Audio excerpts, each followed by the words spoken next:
Ok, pessoal, a gente está aqui na fronteira com Gaza já, onde aconteceram os ataques, hoje ainda está em zona de guerra, e vamos conhecer mais de perto tudo que aconteceu por aqui. Just a safety brief before we continue. So here we have, we're still under threat of rockets. So in case we hear an alarm, either the siren that blurs or a woman's voice that says Teva Adom. So we will put our helmets on and we will run to the safe rooms. We have them scattered all over the kibbutz. If we cannot get to one, so we will just hit the ground. We'll put our hands underneath our chest or underneath our tummies and just wait the 10 minutes off until the all clear. Kibbutz Kfar Aza till the 6th of October was 960 people that live here.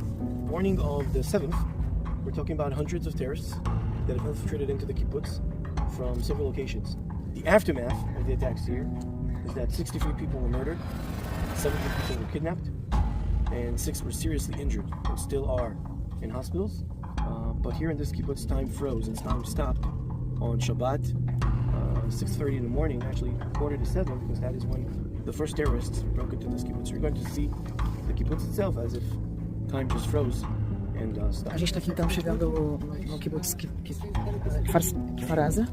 Esse Kfar Aza é um dos kibbutz que mais sofreram o ataque, né, que mais tiveram problema com o ataque do dia 7. Depois eu vou colocar a legenda aí pra vocês, mas aqui é importante a gente ver que as pessoas querem voltar. Moravam 960 pessoas, eles querem voltar pra cá, mas só quando for seguro, né? As crianças realmente não entendem o problema de segurança, mas eles querem voltar pra casa.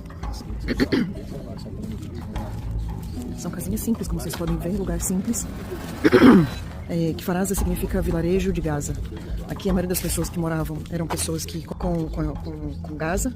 Inclusive uma das pessoas conta que uma dos terroristas que entraram a conheciam, né, e usou esse fato de conhecê-la para poder entrar. Ela confiou e deixou ele entrar e ela foi sequestrada por ele, uma pessoa que ela conhecia. Enfim, uma história muito triste. Realmente é como se tivesse congelado o tempo aqui. Bem intenso, tá aqui. Com a bandeira LGBT ali. Aqui devia morar um casal LGBT, tem uma bandeira ali, ó. A maioria das pessoas que moravam aqui eram de esquerda. Agora eu vou mostrar pra vocês um lugar que foi bombardeado. E a gente tem casas aqui, né, que foram bombardeadas aqui atrás, de Minha também. Mas essa área da frente foi, né, então aqui você vê os vestígios de... Essa bandeira foi colocada agora, claro. E a gente vê essas marcas na parede, são as marcas do exército de Israel, do deve, para marcar, para dizer, não, essa casa já foi verificada, né? Que você vê, por exemplo, uma que tá com data, inclusive. E acho que tá aqui, ó, 11/10, foi de que limparam a casa por dentro, tiraram os cadáveres e disseram, não, que tá ok, tá clear já, né? Para poder entrar. Mas aqui você vê a verdadeira destruição, né, que eles fizeram. Vou mostrar ali uma porta, por exemplo. Porta limpada, né? Uma pequena cozinha, ali você vê os tiros que foram dados para dentro. Imagine that a family had to sit, or people had to sit in the safe rooms for 10, 12, 22, 36 hours sometimes. And the safe room itself is not designed for that. There is no bathroom, there is no faucet, there is no water. And people with small kids had to stay in those rooms for numerous hours. The other thing is that you cannot lock the door because it's designed so that you can open it from the outside in case of an emergency. Again, these safe rooms are not against terrorists. They're against rockets and shrapnel. These are not bunkers. Where specifically here, people had to hold the knob of the door for several hours. And if you're alone, then you have a problem because you need to hold the knob of the door, but you also need to hold the window because they're trying to open the window from the outside. So it's impossible. It's horrible to hear terrorists outside your window shouting in Arabic and telling you to come outside and hear the gunfire, hear the explosions. And because the doors aren't bulletproof, a lot of the times people were holding the door for long hours and they were shooting at them. You know, people were shot in their hands and were still holding the door because that's the only way they thought they could try to survive. And Leah talked about the fire set inside. If they didn't burn from the fire, they would come outside because they choked from the smoke, and outside they'll probably be met with a terrorist who shoots at them. Just try and grasp. Philippe Shin was the head of the regional council, Shalom Agif. So he was in charge of this kibbutz, along with other kibbutzim here in the region. Philippe Stein was also one of the first names that was released in this horrific morning. People in Israel understood that if the head of the regional council was killed, and they saw the pictures of the white pickups in the city of Sderot, something horrible is going on. But for many hours, there wasn't an actual understanding of just how wide the scale this attack was. Nobody really knew.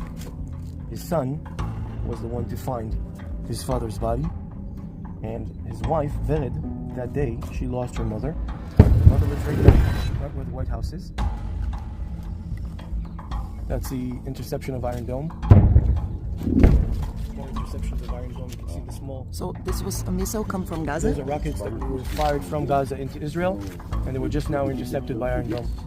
Bom, gente, vocês viram aí durante o filmou pra vocês o domo de ferro neutralizando um dos mísseis que ia cair aqui perto. A gente tá ouvindo esses mísseis o tempo todo. Acabou de explodir mais um. Não sei se vocês ouviram. E realmente eles não têm cessar fogo. For the world is that I don't think they know what Hamas is. They don't know, right? They never read what Hamas means. It's very problematic or very challenging to be gay in Gaza. Very challenging. I'm using diplomatic words right now. So I don't think they understand. They don't. Because the LGBT is prohibited, right? In their division. Prohibited. Yeah. I really don't understand how the people can support them. And all the LGBT people in Brazil support Hamas. And I really don't get it. It was right before the elections.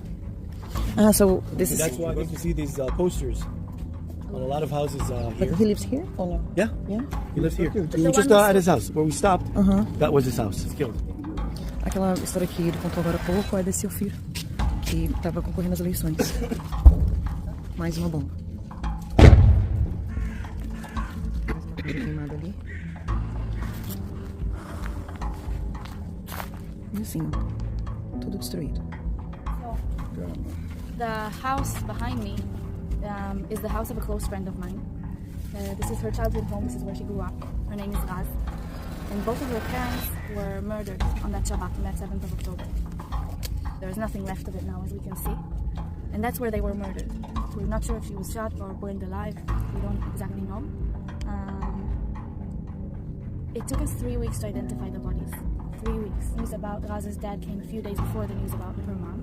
And the news about her mom came 2 hours, even less than 2 hours before her 26th birthday. That's the birthday present Raz got from her parents. She was supposed to come here the night before, but luckily she wasn't here. Now, this is not even my story to share, but it's one that's closer to my heart. But I think one of the things that we need to understand, and I'm asking you to transfer the message onwards, is that the atrocities, and I don't have any other word than atrocities for what happened here on October 2nd, because we're talking about kidnapping, raping, cutting off ligaments, beheading, setting on fire, tying them up. And I can go on because that's what happened. But the atrocities that happened here, they've touched every single Israeli in the state of Israel. And I think it has touched all of the Jews around the world as well. But this is something that, in my eyes, should concern the entire world. Because this cannot happen. This wasn't military versus military. Hamas called themselves the militants of Hamas. We know they're a terror organization. They went about murdering in such brutal, inhumane ways innocent civilians. And the world needs to know and to see and to understand that this is what happened. We're 63 days after and we still see it.